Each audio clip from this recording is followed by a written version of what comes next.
So 4, 1, and 2, here we go. 1 is atomic mass scale. 2 is atomic mass units. 3 is a guy named John Dalton, D-A-L-T-O-N. Just having Dalton, D-A-L-T-O-N, is good enough for me. 4 and 5, he had 5 proposals. Some of these were true, some of them were like not exactly true, others are definitely untrue in the long run, but this is where they started here in the 1800s with these 5 proposals. So the shortest one is probably to say elements are made of atoms. The second proposal said atoms were indivisible and indestructible and maintain their identity through physical and chemical changes. That's a lot of stuff. So if they had some of that, that might be a have-see kind of moment, but that's maybe not the best proposal to try to do because that was lengthy. Third proposal was atoms of the same element have the same mass and properties, as well as atoms of different elements have different masses and properties. That one's not too bad. Fourth proposal was when atoms form molecules for compounds, they do so in whole number ratios. When atoms form molecules of compounds, they do so in whole number ratios.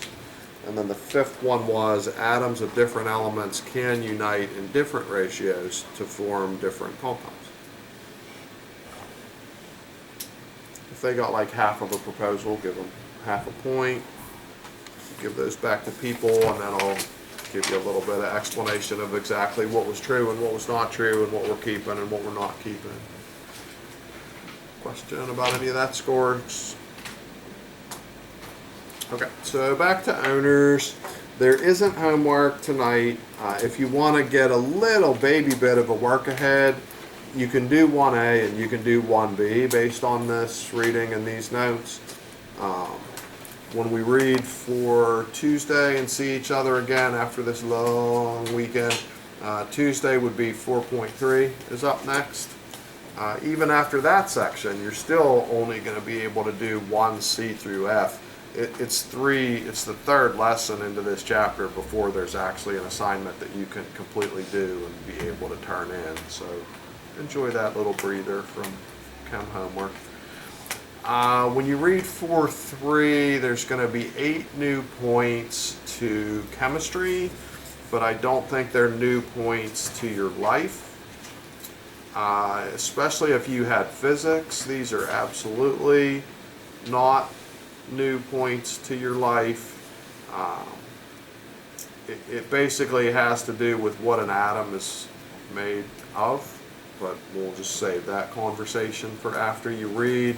But when you read 4.3, there's going to be a 6-point question that has to do with what atoms are made of. And then there's a separate 2-point question that has, it's in the reading, I'll just let you find that. But 8 new points from 4.3, a 6-pointer and a 2-pointer where they're talking about what atoms are made out of. Then number 1. 1 gets ditched because 1 and 2 were almost the same words, so that seemed repetitive enough. I don't really want to quiz that every day. But number 2 will be back. I'll ask you what are the units used to measure masses of atoms, and you could either use words to say AMUs, or atomic mass units, or I gave away, I was thinking ahead, use the little abbreviation AMUs. New question, I'll ask you, what element did they use as the basis for that scale? So what element did they use to create this atomic mass scale? Carbon-12. There's different kinds of carbon.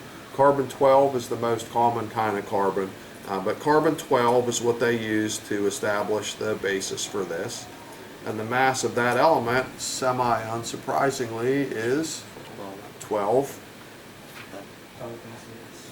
AMUs. So that's a question. Element we used for the basis of the scale was carbon-12. The mass of that element was 12 AMUs. don't know why they did carbon. I could, if I were a little more curious, I'd Google the story and find out. But sort of strange to start your system with like 12 as the foundational number, but it is what it is. 3, Dalton, Dalton, he's back for his theory. And then I'll talk through these theories, but here I'll ask you a next quiz for 3 points to tell me the 3 proposals that were entirely true. There's 5 here, but they're not all true, so we're just going to go with the 3 that are true. So 3 that are true is elements are made of atoms is one. Then another one that was all true is when atoms form molecules of compounds, they do so in whole number ratios. In other words, like H2O, there is no like H.90 1.6. No, that's not a thing.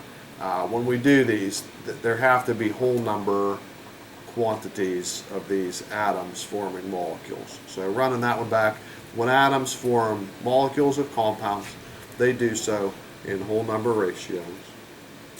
And then the third one that's entirely true is atoms of different elements can unite in different ratios to form different compounds.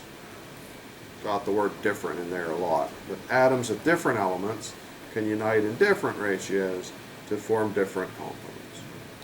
For example, can anybody give me a for example of it's the same elements from the periodic table, but it makes like very different things?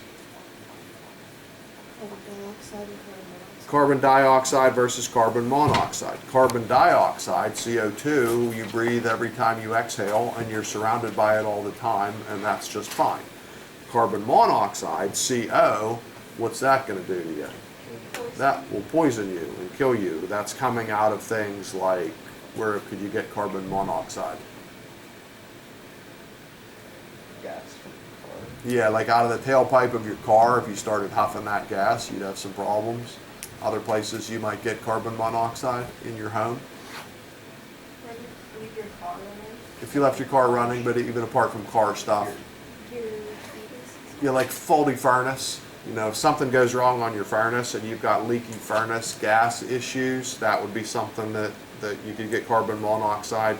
I don't know if you do. I hope you do. Highly recommended that you do. Anytime you live somewhere, have a carbon monoxide detector somewhere in that home. It's usually good to have one on each level of like things that could make that gas. So like if you have a furnace in your basement and a gas oven in your kitchen, it's probably a good idea to have a CO detector at both of those levels. Otherwise you could end up going to sleep and never waking up. But someday if you're a house owner, that's a worthwhile like $25 investment. Get yourself a carbon monoxide detector. Things that didn't make the quiz are the ones that weren't true. It said atoms are indivisible. That's not true. People do split atoms, and atoms are made up of a bunch of stuff, and you'll read in 4.3 about what's in there. Part of that one was atoms are indestructible. That's not exactly true. We learned in the laws of conservation that matter can be turned into energy with the famous equation E equals mc squared. Atoms don't necessarily maintain their identity through those physical chemical changes, so that one gets discarded. Then also discarded is atoms of the same element always have the same mass and properties, because that's not true. We'll eventually study in some more detail a thing called isotopes. An example of an isotope would be there isn't just carbon-12, there's also carbon-14. Carbon-12 has a mass of 12. Carbon-14, not shockingly, has a mass of 14. And they don't act the same way. They don't have the same properties. They don't do the same things. So, pretty respectable ideas for a guy 200 years ago from Dalton, but he didn't quite hit all 5 of these perfectly. So the ones that weren't perfect, we're ditching those and they're not coming back. Trivia question, I don't remember, but maybe this appears as extra credit because sometimes I sprinkle in that trivia extra credit at the end, and it made it on my paper, so maybe someday I'll care. Anybody from memory, ballpark, how many atoms could you fit into an inch? Anybody have? 256 million? That's really close. 254 million. 254 million average size atoms could fit into an inch. And there was a little diagram in the margin about that. So maybe jot that down if that matters. Maybe that's back, maybe it isn't, as an extra credit point somewhere when the quiz grows up. But yeah, ballpark, 254 million atoms can fit into an inch of space. Moral of that story is atoms are really, really, really little. I don't think that's surprising to you. So one more time, 4-3 quiz is the next read. The only homework you could do is 1A and B, but we're not turning that in until it gets surrounded by more friends. From 4-3's read, a 6-point question and a 2-point question. 1 stayed the same. Carbon 12 is an answer. 12 AMUs is an answer. 3 basically stayed the same. And the proposals, we just went with the 3 that are completely true instead of the way that this was today. Question about any of that? So what's it up to? Total quiz is 15. Yeah, 8 new ones and 7 recycled points out of today. Anybody else? Question, life there? Shut that down. Get